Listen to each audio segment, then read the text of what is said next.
How to animate an image in Adobe Illustrator. Alrighty, so the first step to animating an image in Adobe Illustrator is doing the outline for the image. But before we do that, you need to know how to properly drag an image. So to do this, make sure to have a layer on your file, drag the image in. Whoa. So after you've rescaled your image, what you want to do is actually lock this layer, because when we create a new one, which we're going to do now for the outline, create a layer on top of the image called outline. You don't want to be constantly selecting this image by accident, so just locking the image sort of disallows you from doing so. So now getting onto the outline, it's quite simple. All you have to do is just ensure that you have the brush tool selected to the left, the brush tool selected. You can choose however big you want your brush stroke to be or what kind of brush stroke you want, but just make sure that you have one selected. You have the fill on nothing. You have the stroke on black or whatever color you'd like, and then just start drawing over the image however you'd like. So obviously for the face, I just do the main features like the eyebrows, the eyes, the nose, the mouth, head shape, and the hair. So there's no real tips to drawing the outlines of the face. You just sort of draw whatever you would like to. But I would recommend to draw the main features of the face and try not to overdo it. For example, this line here probably wasn't necessary that I just drew underneath his eye. And just these little tiny bits of texture around the face, you don't really need to outline them, because after we finish the outline, we'll be going through how to animate the textures of the face. So we'll be doing most of the small little details of the face during that phase, but for now, we're just going to outline the main features. There's also two options when outlining eyebrows, by the way. You can either just draw over the whole shape like this, for example, which I'm probably going to do for this tutorial because it's less time consuming. So you can either draw over it like that, or you can actually draw all the details one by one, which definitely looks more realistic, but just for the purpose of this tutorial, I'm going to use the other technique. So that's the outline done. If you see, that's what it looks like so far. It looks a little bit silly, but I think that's partly due to the way that I did the eyebrows. So now that we've finished this, we're going to move on to the texture and color of the face. So there's two ways you can do this. Both ways involve the Live Paint Bucket tool. And the way to activate this tool is by highlighting the outlines, pressing K on your keyboard, which will bring up the Live Paint Bucket tool. And then you just click on the outlines, press OK, and then that'll allow you, as you can see, to select all the little parts of the outline, and you can color it in this way. I wouldn't recommend doing it this way because, as I'll show you in a sec, it looks a bit too flat and there's no shadows or textures to it. I'll show you, for example, if you just oh Jesus, my God. So yeah, as you can see, just simply using one color to color in entire sections of the face just doesn't work well. Like, it doesn't look textured, and the final result just does not look good at all. So now we're going to show you how to actually texture the image. But if this is the look that you're going for, sure, like, go ahead and use that technique. But what I'm going to show you has worked best for me in sort of getting the textures looking better than this.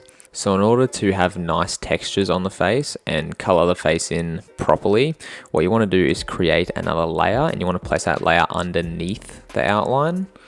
Just name that color. So for this step of the outline, you need some sort of perspective on where the shadows on the face are and where the light of the face is, because what we're going to be doing is identifying sections of the face that have generally the same color tone. So for example, in this whole area here, this is pretty much all the same color. If you just keep your eye on this as well as me clicking, like for example here, they're all pretty similar colors, and it's because this is where the shadow hits along the face.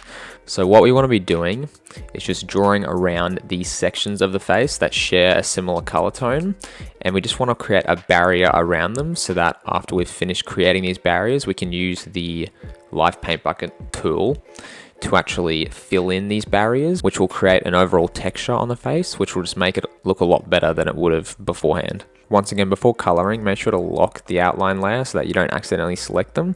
So I'm just going to show you a quick example of what I just explained. So for example, right here, we have a whole chunk of shadows. So I would say from where this part ends all the way down until here, I would just select the general color in that area and I just create a barrier like this. I just draw down and then lock the barrier off so that we have this whole chunk of the face that we'll fill in later with the live paint bucket tool. I'll just show you again, for example. I'm going to fill in this whole area here, lock it off there. So now I'm just going to do this for the rest of the face, and then we'll move on to the final step of how to animate an image. Now the cool thing about this technique is you can actually create any sort of shapes that you want when creating these barriers of color tones. So I usually like to make the shapes as coherent as possible so that the textures look smoother. But if you want it to be experimental, like you could make all of these barriers triangles if you'd like. You can make them all circles, and you could even make them all lines down the middle of the face. So it's really just up to you how you want to create these barriers.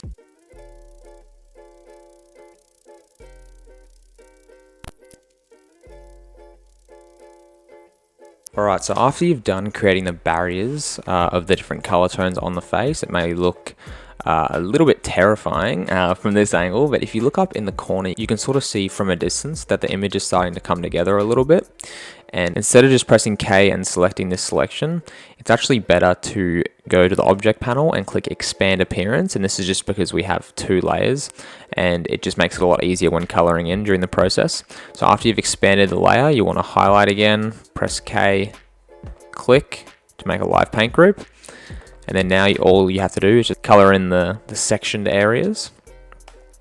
And to do that, all you have to do is press I for the eyedropper tool, click, and then press K, and then click. And then that will just fill in that area. So I'm just going to do this for the rest of the face, and then I'll show you the final product.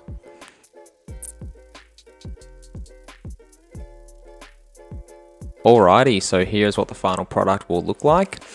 What you may notice though when you are finished, there might be some overlapping colors from the barriers that you created previously. And in order to fix this, all you have to do is select the color that the other one is overlapping. Make sure that it's selected in the bottom left corner. Press the live paint bucket tool and then just paint over the areas that it was overlapping. Even for the eyebrow here, where we have a piece of this color overlapping, just once again, make sure to select the color that the eyebrow is, and then just select the part that's overlapping it. Now, I'm not going to fix all the little errors in this animation because I'm not trying to make a masterpiece here. I just wanted to show you the technique of how I animate images. A better example of the final product would be this artwork that I did of Flume, and as you can see, when you fix up all those little errors, it just makes the animation look a lot cleaner. Nonetheless, this is the final product, and this is the technique that I use to animate an image in Adobe Illustrator. Thank you very much for watching. If you have any suggestions or aspects of Photoshop or Illustrator that you'd like to learn about, please let me know in the comments or send me a direct message on my Instagram account at BJT Production, and I'll see you in the next video.